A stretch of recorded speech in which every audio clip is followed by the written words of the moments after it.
Hi guys, welcome back to the Drive Life channel. In today's video we're going to be talking about the Volvo recall that you may have seen.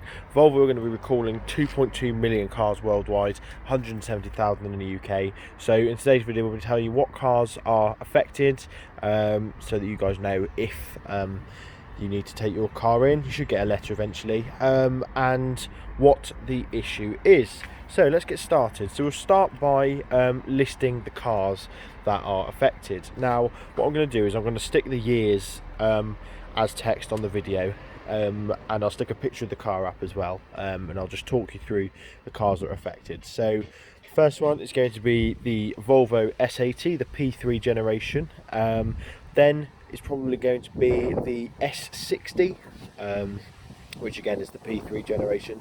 This recall only affects the P3 generation, so yeah, I'll be saying that a lot. Then we've got the V70 and XC70, the V60, V60 cross country, the XC60, and the S60 cross country, which unfortunately we don't get in this country. But those are sort of all of the cars that are affected, so it's quite a few. So let's talk about now what the issue actually is.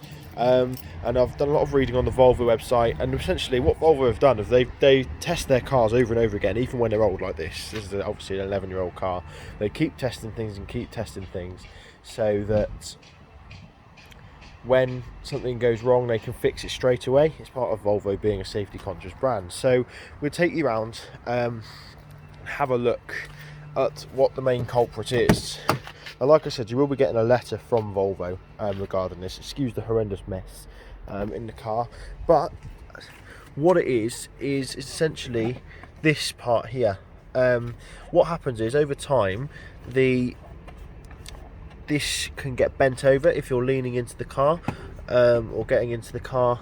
As you can see, mine's a bit loose actually. I don't know if that's part of it, but what happens is that actually the cable can lose strength over time, meaning that in an accident they have the capability of breaking. Now this has only ever happened in one vehicle worldwide.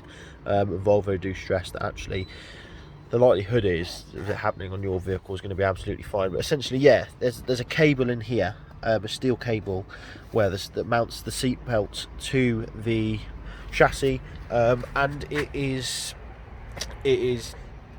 capable of developing a weakness. So obviously Volvo want to sort everything out, so you won't have to pay for any of it. They'll do it, the recall, as part of sort of the recall thing. I had one on my BMW, and what you've got to be careful is, guys, sometimes dealers like to use this as an excuse to sell you a load of other work. I had an 8 grand estimate for other work on my BMW. Obviously it's a BMW, so you're going to get that sort of service, but that was from a little battery recall.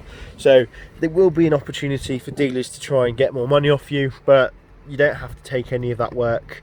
They'll just be fixing this free of charge. So what Volvo have said in the meantime is to keep the sort of the seat, keep the belt there,